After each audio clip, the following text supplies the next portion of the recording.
Meus queridos irmãos e irmãs, mais uma vez eu vos saúdo com a graça e a paz do Senhor Jesus e convido a igreja para juntos abrirmos a nossa Bíblia no Evangelho de João, capítulo 14. Evangelho de João, capítulo 14. Hoje pela manhã nós estivemos considerando os 3 primeiros versos deste capítulo.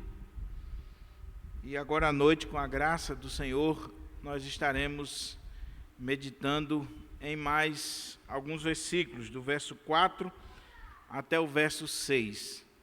Então, Evangelho de João, capítulo 14, verso 4 ao 6, palavra do Senhor para os nossos corações.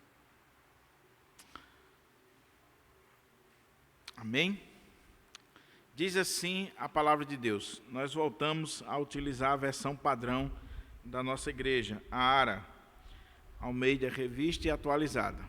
Diz assim: E vós sabeis o caminho para onde eu vou. Disse-lhe Tomé: Senhor, não sabemos para onde vais. Como saber o caminho? Respondeu-lhe Jesus: Eu sou o caminho e a verdade e a vida, e ninguém vem ao Pai senão por mim. Curva a sua fronte, vamos orar ao Senhor mais uma vez, suplicando a Ele que nos abra a porta à palavra e fale ao nosso coração de uma forma toda especial. Ó Pai, louvado e engrandecido seja o Teu nome. Senhor, nós estamos diante da Tua palavra, palavra essa que é viva, palavra que é inspirada pelo Espírito Santo, palavra que penetra no mais profundo do nosso ser e tem o poder de transformar a nossa vida, a nossa história. Então, meu Pai, eu quero te pedir, em nome de Jesus, que este mesmo Espírito que inspirou o autor sagrado na composição desse texto, ele possa agora trazer luz e discernimento espiritual para a minha vida, para a vida dos meus irmãos, para que assim nós possamos contemplar as maravilhas da Tua lei. Fala conosco, meu Pai, é assim que nós oramos e desde já te agradecemos, hoje e sempre. Amém. Amém. O tema do sermão nesta noite, baseado nesse texto, é a singularidade e exclusividade do Senhor Jesus. A singularidade e exclusividade do Senhor Jesus. Há um ditado popular que já se tornou muito conhecido nos nossos dias, que diz o seguinte: todos os caminhos levam a Roma. Não se sabe muito bem a origem deste ditado, mas imagina-se que ele tem fundamento no fato de que no Império Romano, no contexto do Império Romano do primeiro século, uma das características básicas daquele império foi a construção de estradas, de vias de acesso. Como o império cresceu muito, era preciso que se tivesse celeridade não só na comunicação do império, mas também na movimentação das tropas imperiais, saindo de Roma, a capital, até as mais longínquas províncias. Então, os romanos criaram estradas, abriram estradas, e haviam vias que até hoje são famosas, e que existem algumas até hoje, que davam acesso ao império. Então, todos os caminhos levam a Roma, porque todos os caminhos também saíam de Roma, as vias de acesso para Roma. Mas esse ditado, ele não só tem essa significação, talvez histórica, se o fundamento é esse mesmo, mas ele tem uma implicação muito interessante. Por exemplo, no contexto inglês, a ideia é que todas as coisas convergem para um ponto. Todas as coisas convergem para um ponto. Ou seja, muitas pessoas, quando pensam sobre religião, por exemplo, eles dizem o seguinte: todos os caminhos levam a Deus. Todas as religiões, todos os credos, todas as ideias religiosas apontam para uma divindade. Então isso significa dizer que todas as coisas convergem para um ponto. E todas as religiões são válidas, são dignas, porque todas as religiões estão apontando ou em busca da divindade. O cristianismo, dentro deste princípio, seria mais uma religião que está apontando para a divindade. Quem estuda ciências das religiões sabe muito bem o que eu estou dizendo, onde você olha o fenômeno religioso, e quando você estuda as religiões comparadas, a ideia, o fundamento é procurar o que une as religiões do mundo, as milhares de religiões no mundo, é que todas estão em busca da divindade, todas têm um ponto em comum. E aí a ideia seria que todos os caminhos levam a Deus. A questão é que, quando nós olhamos à luz da Bíblia, isso não está correto. Quando nós olhamos à luz da palavra de Deus, principalmente do texto que nós acabamos de ler, nós vemos que, por mais que existam milhares de religiões no mundo inteiro, o cristianismo não é mais uma religião. Até porque o cristianismo fala de uma pessoa, fala de Cristo. E se você pegar todas as religiões do mundo, você vai colocar ela de um lado, e você vai olhar para o cristianismo, o verdadeiro cristianismo bíblico, e você vai ter que colocar de outro. Porque todas as religiões do mundo lidam com obras, com algo que você procura fazer para agradar ou para chegar à divindade, seja ela qual for. É o homem tentando chegar a Deus. Isso é o que significa religião, religare. É tentar ligar o homem a Deus, através de obras, de sacrifícios, de méritos alcançados pelos rituais religiosos. O cristianismo não. É Deus vindo ao homem. É Deus enviando o seu Filho para morrer pelo homem. É Deus, apesar do homem ser pecador, miserável e estar debaixo do pecado, Deus amou o mundo de tal maneira que deu o seu Filho unigênito para que todo aquele que nele crê não pereça, mas tenha a vida eterna. Então, quando você pensar em religião, não coloque o verdadeiro cristianismo nesse bojo, nesse balaio, não coloque.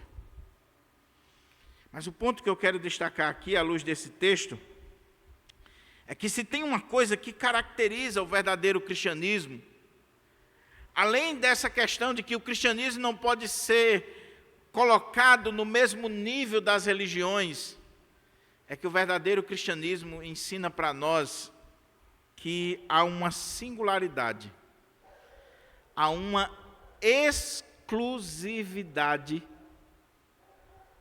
no que diz respeito a Cristo.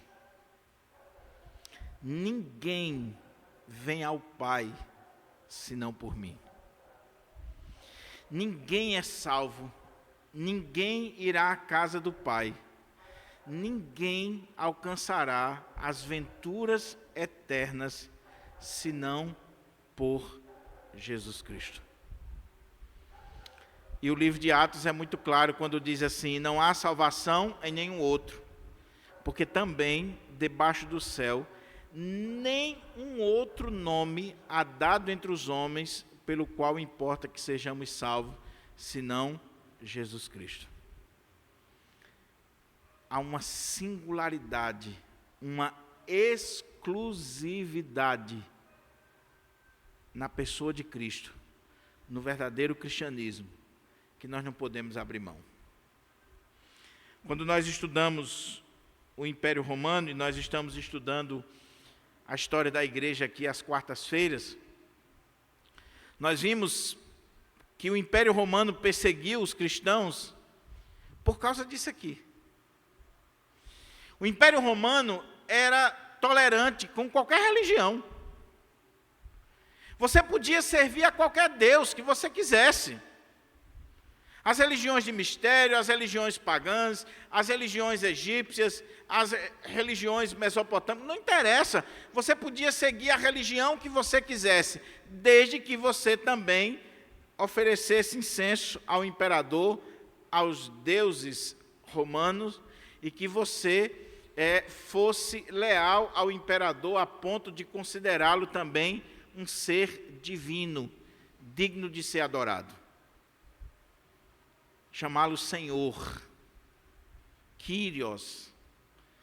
E os primeiros cristãos diziam: não, nós só adoramos a Jesus Cristo. Ele é o Kyrios, Ele é o Senhor, Ele é o único digno de ser adorado.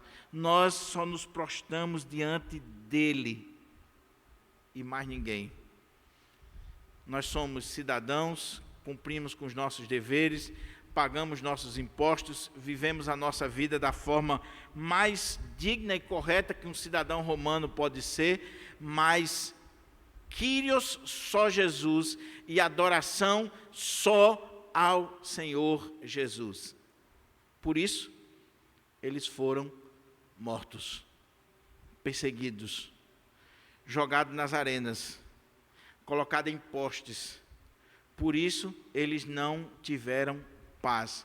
Por quê? Porque eles entendiam que existe uma singularidade, uma exclusividade no verdadeiro cristianismo.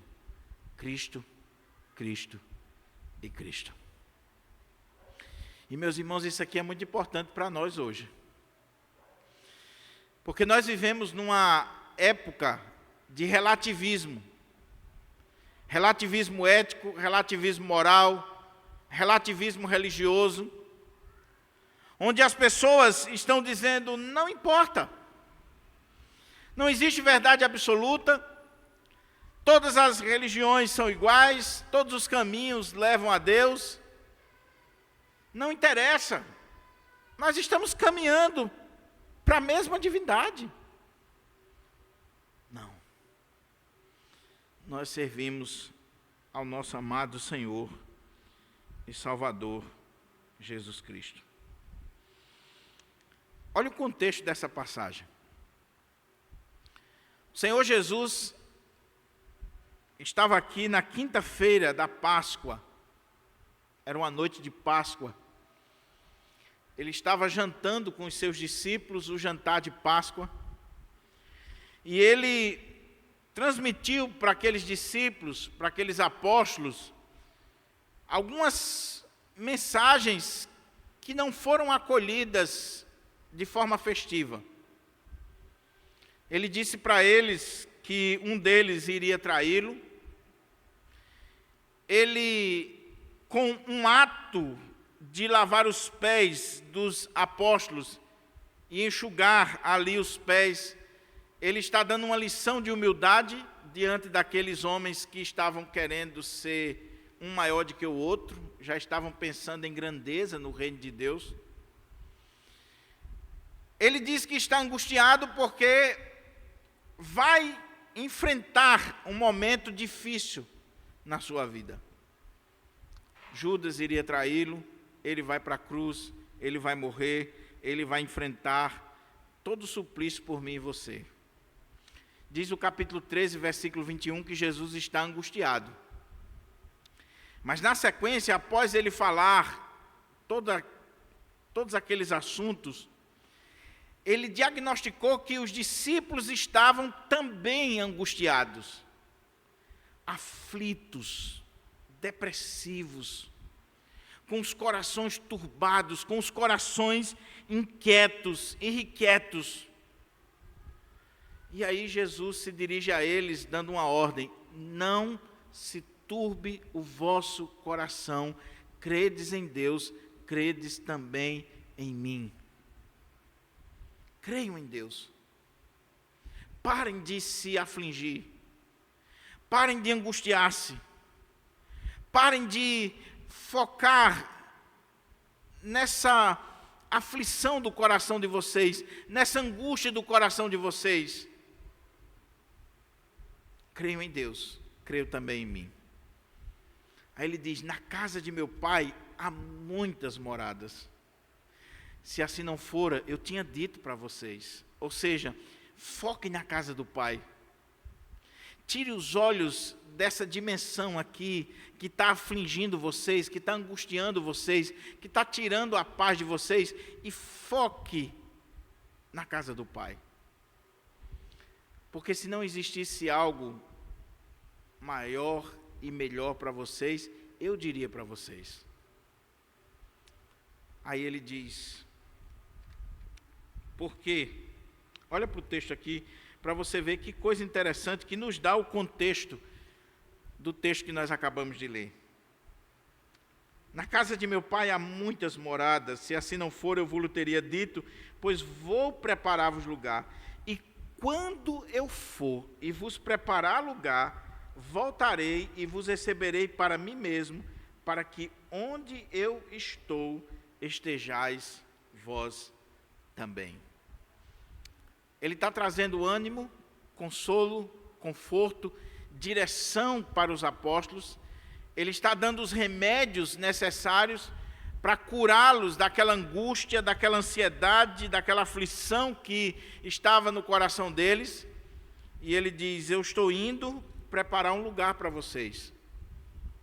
E quando eu for e preparar esse lugar, eu voltarei e vou levar vocês para mim mesmo, para que onde eu estou, estejais vós também. Aí, o que acontece? Os apóstolos eram seres humanos como eu e você.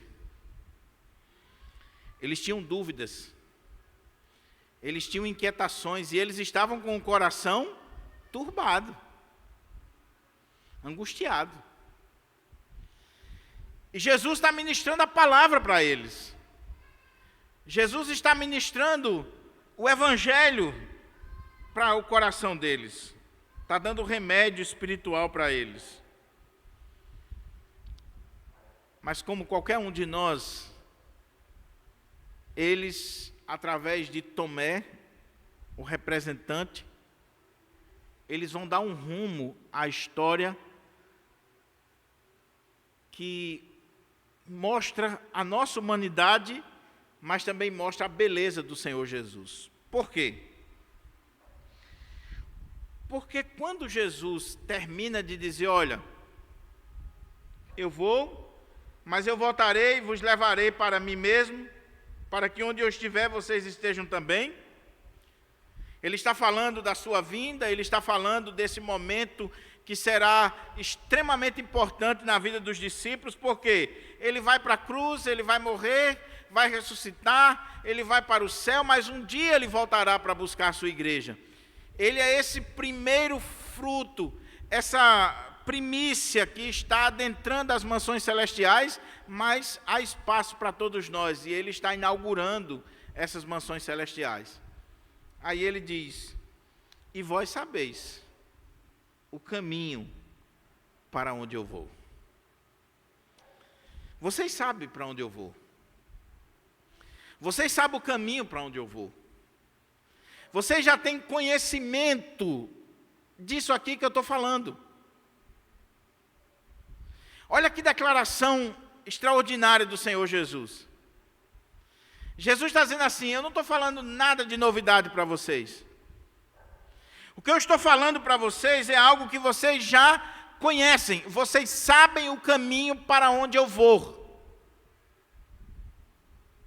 Não estou falando nenhum mistério, nenhuma novidade, nada de outro mundo. Mas aí Tomé, e tinha que ser Tomé, ele diz assim: disse-lhe Tomé, Senhor, não sabemos. Preste atenção aqui no que Tomé está dizendo. Não sabemos. Por que eu falei tinha que ser Tomé? Porque Tomé é aquele tipo de pessoa que não aceita qualquer discurso, qualquer palavra, qualquer coisa. Tomé é alguém que gosta dos detalhes. Ele não quer ficar na dúvida. Tomé, infelizmente, entrou para a história como um incrédulo, como alguém que duvida.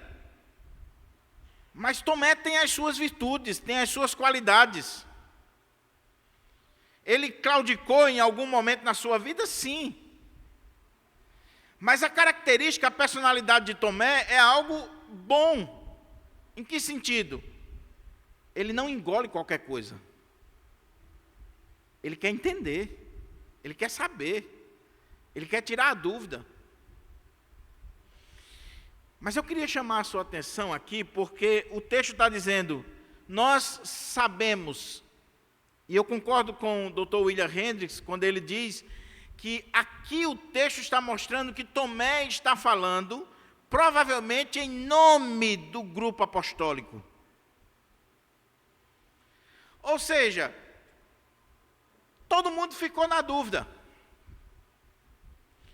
Todo mundo ficou querendo levantar o questionamento, mas não tinha coragem, não tinha personalidade. Tomé tinha. Talvez o outro aqui seria Pedro. Mas o negócio aqui foi tão sério que Tomé é o cara que vai falar em nome do grupo. Ele vai dizer, Senhor, nós não sabemos o caminho. Porque nós não sabemos para onde o Senhor vai. E aqui, meus irmãos, é muito interessante porque, como eu disse, mostra a nossa humanidade. Jesus mentiu quando ele disse, vocês sabem o caminho? Vocês conhecem? Claro que não. Então, por que Tomé está dizendo, Senhor, nós não sabemos para onde o Senhor vai, então como é que nós vamos saber o caminho? Um dos dois está errado aqui. E com certeza não é Jesus. Com certeza não é o Senhor Jesus. E com certeza absoluta, Jesus fez essa afirmativa exatamente para provocar isso no coração dos apóstolos e nós termos hoje a maior de todas as revelações da palavra de Deus, que vai colocar para nós que Jesus é o caminho, a verdade e a vida, e que ninguém vai ao Pai senão por Ele. Se não fosse esse episódio, se não fosse esse momento aqui, nós não teríamos esse eu sou o caminho. Abrindo um parênteses aqui, o Evangelho de João ele é fundamentado em algumas frases de Jesus, algumas palavras de Jesus que começam com eu sou. Pelo menos 7 eu sou. Eu sou a luz do mundo, eu sou o pão da vida, eu sou o caminho, a verdade e a vida, eu sou o bom pastor, eu sou. E aqui nós temos mais uma dessas declarações, Eu sou o caminho, a verdade e a vida. Mas para chegar nela, Jesus teve que provocar o intelecto, o coração, a mente dos apóstolos. Jesus disse, olhe para o texto, e vós sabeis o caminho para onde eu vou. E por que Jesus está dizendo isso? Porque nós estamos aqui no final do ministério do Senhor Jesus aqui na terra. Pelo menos 3 anos Jesus gastou com aqueles homens ensinando, pregando, mostrando o caminho, mostrando para onde ele iria, mostrando o que ele iria enfrentar, o que ele iria passar e que ele voltaria para o Pai. Se você for lá para o capítulo 7 do Evangelho de João, vá lá comigo para o capítulo 7. Olha, lá no capítulo 7, olha o que diz no capítulo 7, versículo 33. Disse-lhes Jesus, ainda por um tempo estou convosco, e depois irei para junto daquele que me enviou. Em outras palavras, Jesus tinha dito claramente para aqueles homens o caminho e para onde ele iria. Mas aí chega Tomé agora e diz, Senhor, nós não sabemos para onde tu vais, como é que nós vamos saber o caminho? Não é Jesus que está errado, é Tomé e os demais apóstolos, eu e você, que somos limitados na nossa compreensão das coisas de Deus. Nós somos tão fracos, que o Senhor fala de novo, repete, desenha, e a gente ainda chega lá na frente e diz assim, mas eu não entendi. Eu não sei. Principalmente quando nós estamos na condição dos apóstolos, corações turbados, angustiados, aflitos. Aqui mostra, meus irmãos, a humanidade plena de Tomé e dos demais apóstolos. Aqui mostra o nosso grau de fraqueza. Tomé aqui é o nosso representante oficial, não é só do colégio apostólico não. Tomé aqui é o nosso representante, ele está falando em nosso lugar, ele tem o nosso DNA, ele está dizendo assim, Senhor, mesmo o Senhor passando 3 anos ensinando, eu ainda sou fraco. Não entendi quase nada aí, ou não entendi nada. Então, Senhor, eu não sei para onde tu vai, como é que eu vou saber o caminho? O que Tomé está dizendo tem lógica. Se você não sabe para onde você vai, você não sabe o caminho que você vai tomar. Quem não sabe para onde vai, e aí? Agora, o que está acontecendo aqui com Tomé, meus irmãos? É que Jesus está falando da casa do Pai, Jesus está falando das realidades espirituais, e eles estão olhando numa dimensão pura e simplesmente humana. Humana.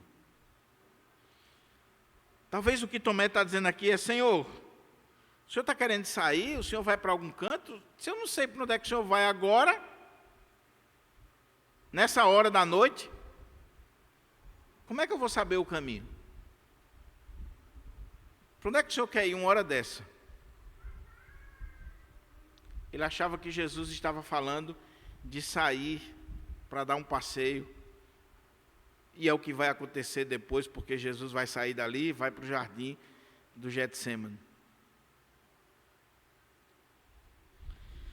Mas o que nós podemos já aprender daqui, meus irmãos, para que a gente possa continuar na nossa análise e aplicação do texto. Meu querido, minha querida irmã, nunca esqueça o quão fraco nós somos, a ponto de ouvirmos a palavra de Deus quase que diuturnamente, a ponto de fazermos um seminário intensivo, e mesmo assim, diante de corações turbados, nós termos essa fraqueza que Tomé manifesta, que Tomé está declarando aqui, mostrando a sua fraqueza, a fraqueza dos apóstolos, de todos nós. O Senhor havia falado claramente, declarado, mas não entrava na cabeça deles.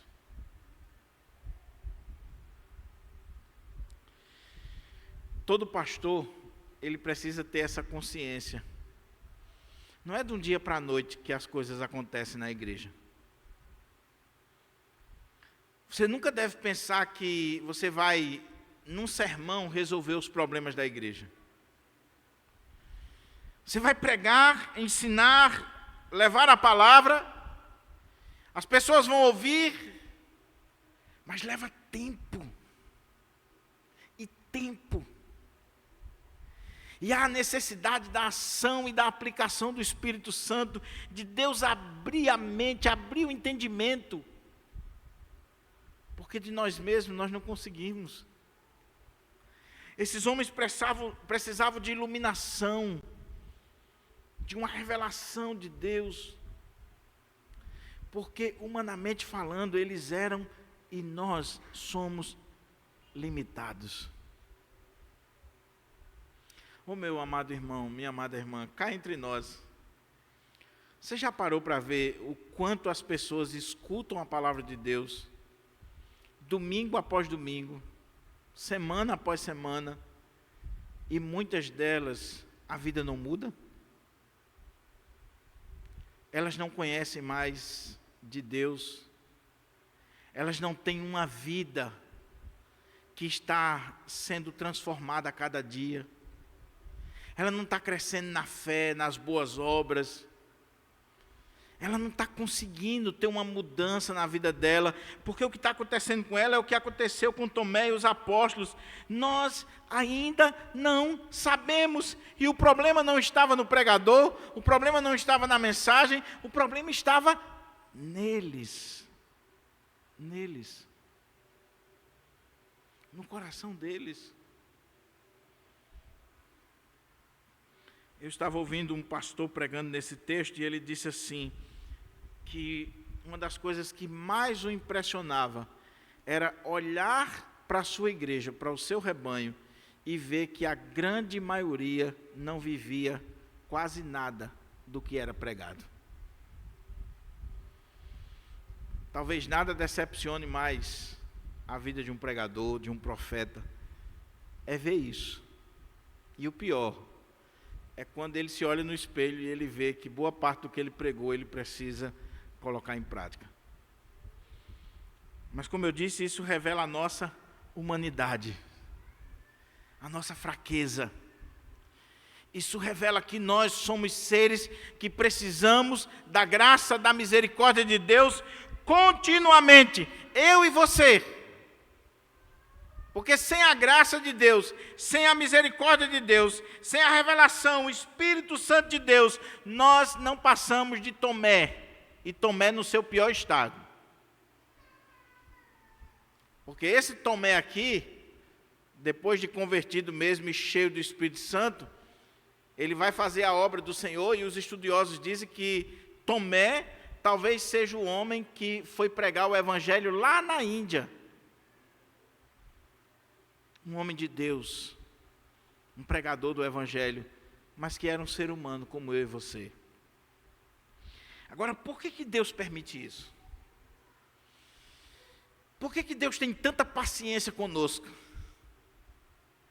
Por que Jesus provocou essa situação quando ele disse: olha, vocês sabem o caminho. E se Jesus tinha o diagnóstico do coração daqueles homens, se ele sabia como é que estava o coração daqueles homens, ele também sabia das limitações daqueles homens. E Jesus deu essa provocada porque Jesus queria ensinar-lhes o caminho. Jesus está aqui na aula da saudade, no resumão, naquela aula onde você vai dar os toques finais, porque ele sabe o que lhe aguarda mais à frente, daqui a pouco. Então, ele está provocando os apóstolos para ensinar-lhes essa verdade de que ele é singular, ele é único, ele é exclusivo. Não há outro caminho para nos levar ao Pai. Ele estava falando da casa do Pai. Ele estava falando dessa realidade sublime de que nós precisamos ir para a casa do Pai. E ele disse: olha, eu vou preparar lugar e eu vou voltar para levar vocês. Agora vocês sabem o caminho para a casa do Pai. E ele já está dizendo: eu vou e eu voltarei e eu levarei vocês. Mas é preciso desenhar, é preciso colocar legenda, porque os filhos de Adão são limitados. Aí ele diz: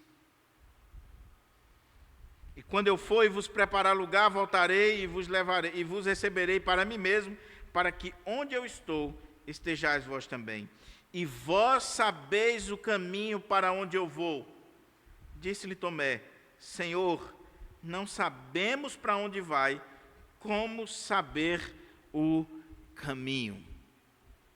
Você vê aqui em Tomé sinceridade, você vê em Tomé reverência, ele está chamando de Senhor. Você vê em Tomé alguém que abre o coração e diz: Senhor,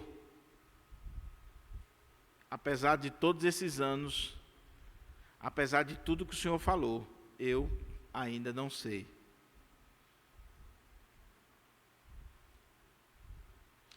O pior aluno é aquele que fica calado quando o professor pergunta. É aquele que não tem coragem de dizer assim: eu não entendi, repete. Ainda continuo sem entender, fala de novo. Tomé não. Senhor, não sei. Aí vem a declaração do Senhor Jesus, que a gente precisa ter cuidado para não tirar a beleza, a magnitude dela com a nossa exegese e com a nossa capacidade humana, fraca, limitada. Porque olha o que Jesus diz. Respondeu-lhe Jesus: eu sou o caminho e a verdade e a vida, e ninguém vem ao Pai senão por mim. Jesus está dizendo assim: Tomé e os demais, eu sei que vocês ainda não tinham caído a ficha, e vai levar tempo ainda para essa ficha cair, a coisa vai demorando, né? Eu que falo com vocês, eu sou o caminho e a verdade e a vida. E eu quero dizer para vocês que ninguém vai ao Pai, ou ninguém vai adentrar a casa do Pai, as mansões celestiais, ninguém vai ser alvo desta promessa que ele falou no início do capítulo, no início do discurso. Ninguém vai à casa do Pai sem ser por mim. Sem ser por mim. Eu fico imaginando como é que ficou assim a cara dos apóstolos e de Tomé. Porque o texto vai continuar a discussão e Tomé vai levantar questões como: Senhor, então mostra-nos o Pai. Mostra-nos o Pai. E Jesus vai dizer, eu estou há tanto tempo com vocês, e vocês dizem, mostre-me o Pai, quem vê a mim, vê o Pai. Vê o Pai.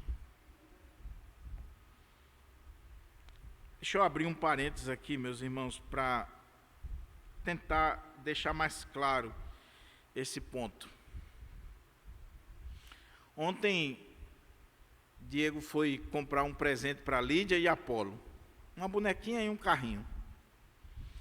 E aí, quando chegou lá em casa, Lídia estava na mesa jantando com a bonequinha e ela estava dando comida para a bonequinha.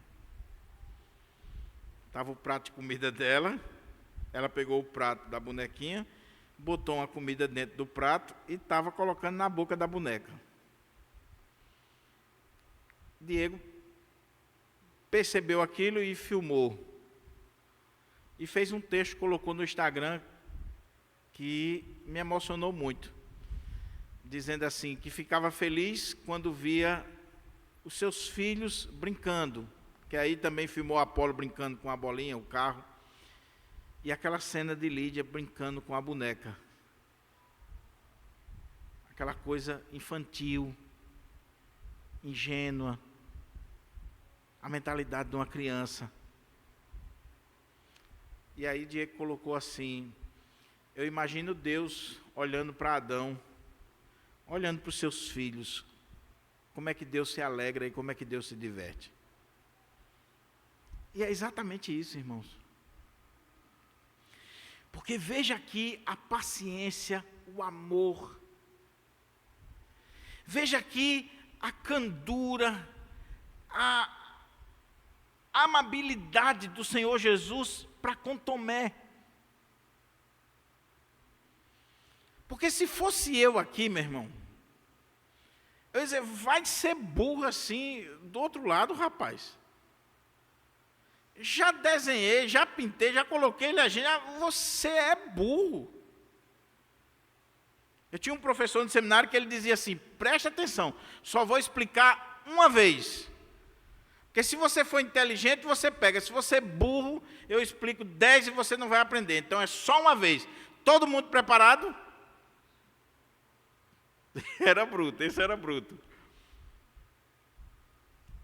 Mas veja Jesus, o Filho de Deus, o nosso único e suficiente Salvador, aquele que estava no momento que o capítulo 13, verso 21, diz que ele também estava angustiado, porque Judas já tinha saído para ir vendê-lo, para traí-lo, ele sabe o que lhe aguarda logo mais no jardim do Getsêmani, ele sabe de tudo que vai acontecer com ele, mas ele ainda está tendo paciência com Tomé para um discipulado individual, para ensinar a palavra, ensinar o caminho, ensinar as coisas de Deus, ensinar sobre a casa do Pai e como nós vamos chegar lá. E meus irmãos, é assim que o Senhor faz conosco todos os dias. Ele se alegra com a nossa infantilidade, com a nossa maneira de ser. Deus ama a mim e você do jeito que nós somos. Nunca tente impressionar Deus, nunca tente mostrar algo que você não é. Nós somos como Tomé, nós somos fracos, nós somos débeis, nós somos difíceis de aprender. Meu Deus do céu, o Senhor está desenhando.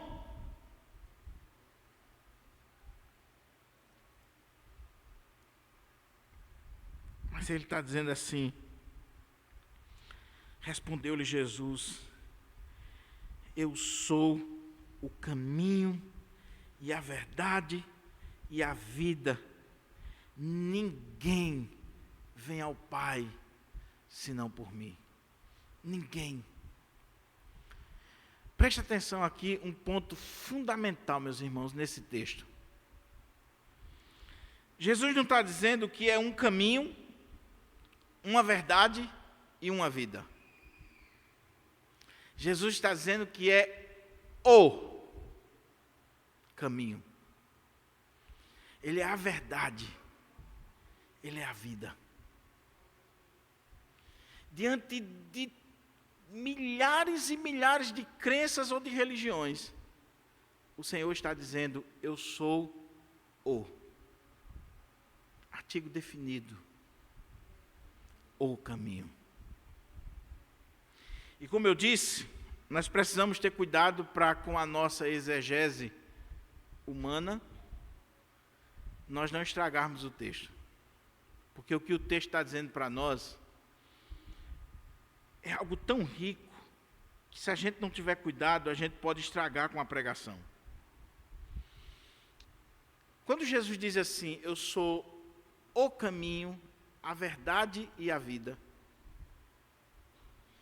Jesus não está dizendo assim, eu ensino a respeito de um caminho, eu ensino a respeito de uma verdade, eu ensino sobre a vida. Ele não está dizendo isso. Ele está dizendo, eu sou esse caminho.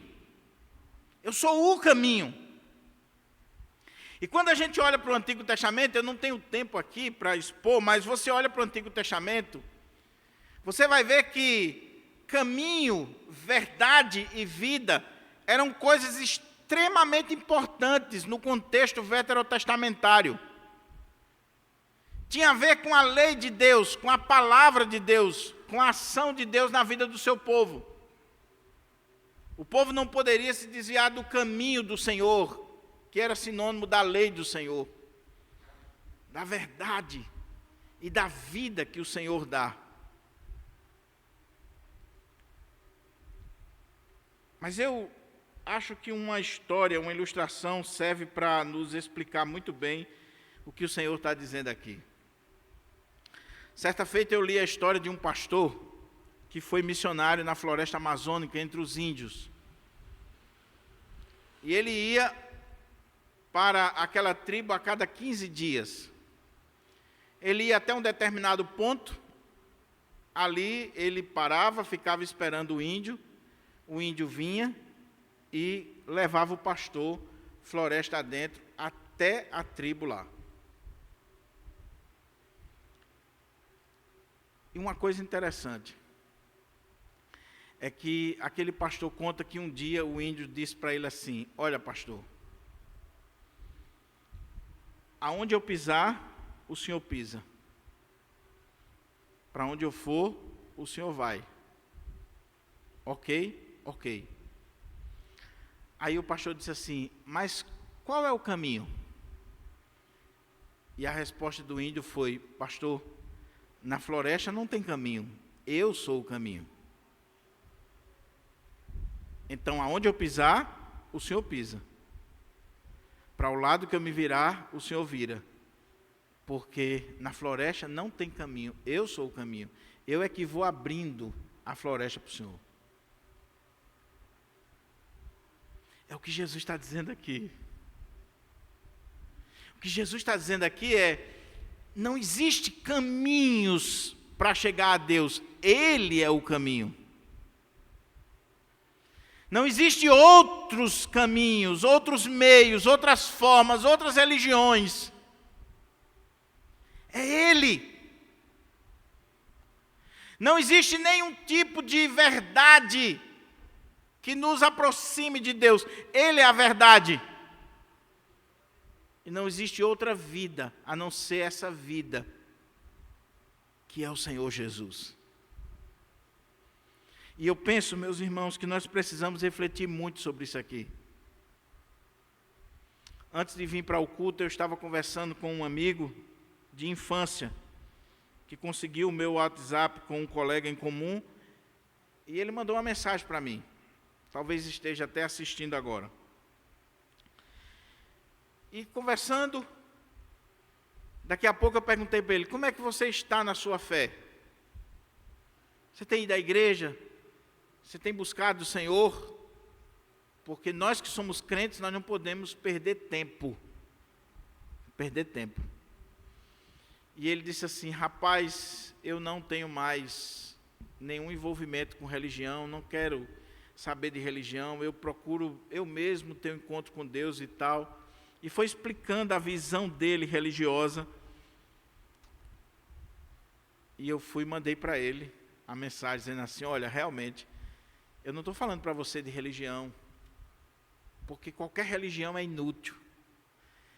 mas Jesus é o caminho, a verdade e a vida. E ninguém vai ao Pai senão por Ele. A Igreja Presbiteriana do Brasil não é o caminho, a verdade e a vida. Se você pensa isso, se você acha que o caminho para a casa do Pai, a verdade da casa do Pai e a vida que nós desfrutamos na casa do Pai é sinônimo de religião, de credo ou de denominação, é um ledo engano. O caminho, a verdade e a vida é o Senhor Jesus. E aqui não tem meio termo. Ele está dizendo, ninguém, absolutamente ninguém vem ao Pai, senão por mim. Ele é único, ele é singular, é exclusivo. Então, o verdadeiro cristianismo é exclusivista, sim. Nós não estamos falando aqui de protestantismo ou catolicismo, ou de igreja presbiteriana ou Assembleia de Deus. O que eu estou falando é que o verdadeiro cristianismo é exclusivo, sim, porque ele vai dizer, só existe um caminho para a casa do Pai, que é Jesus Cristo. Você já entregou sua vida a Jesus? Você já teve a sua vida transformada por Jesus? Você já tem essa certeza absoluta no seu coração de que Ele é o caminho, a verdade e a vida? Em outras palavras, que o sentido da vida seja o que você possa imaginar do que seja o sentido da vida. Está resumido aqui nessas 3 palavras? É aqui. E enquanto você não descobrir isso na sua vida, e Tomé precisava, os apóstolos precisavam, e veja que aqui não se trata de prática religiosa, de religiosidade. 3 anos eles passaram com Jesus. 3 anos eles ouviram a pregação de Jesus. 3 anos eles estavam fazendo um seminário intensivo com Jesus. Mas foi preciso Jesus dizer para eles assim, eu sou o caminho. Não é o judaísmo, não é o cristianismo como mera religião, não é o calvinismo, o arminianismo ou o presbiterianismo, ou qualquer ismo. É Jesus. É Jesus. Você pode ser membro dessa igreja desde a fundação e ainda não ter essa verdade magna na sua vida, de que o único caminho é Jesus, a única verdade e a vida é Jesus. O desejo do meu coração e o clamor da minha alma é que, primeiro, nós venhamos entender que nós somos, como Tomé e os demais apóstolos, nós somos fracos, nós somos limitados, nós temos a mesma carência, nós precisamos que o Senhor trabalhe o nosso coração e que o Senhor se revele a nós diuturnamente. Mas em segundo lugar, que nós venhamos sair daqui nesta noite, dizendo assim, o Senhor Jesus é ímpar, singular, é exclusivo, é o único e suficiente Salvador. Não existe salvação em nenhum outro. Não existe salvação por obras, ou em instituições, ou em religião, seja ela qual for. A salvação só está em Jesus. E se você quer ir para a casa do Pai, Ele é o caminho, a verdade e a vida. Que o Senhor aplique a sua palavra no nosso coração e que haja salvação nesta noite, na minha, na sua vida, nas nossas vidas. Vamos orar?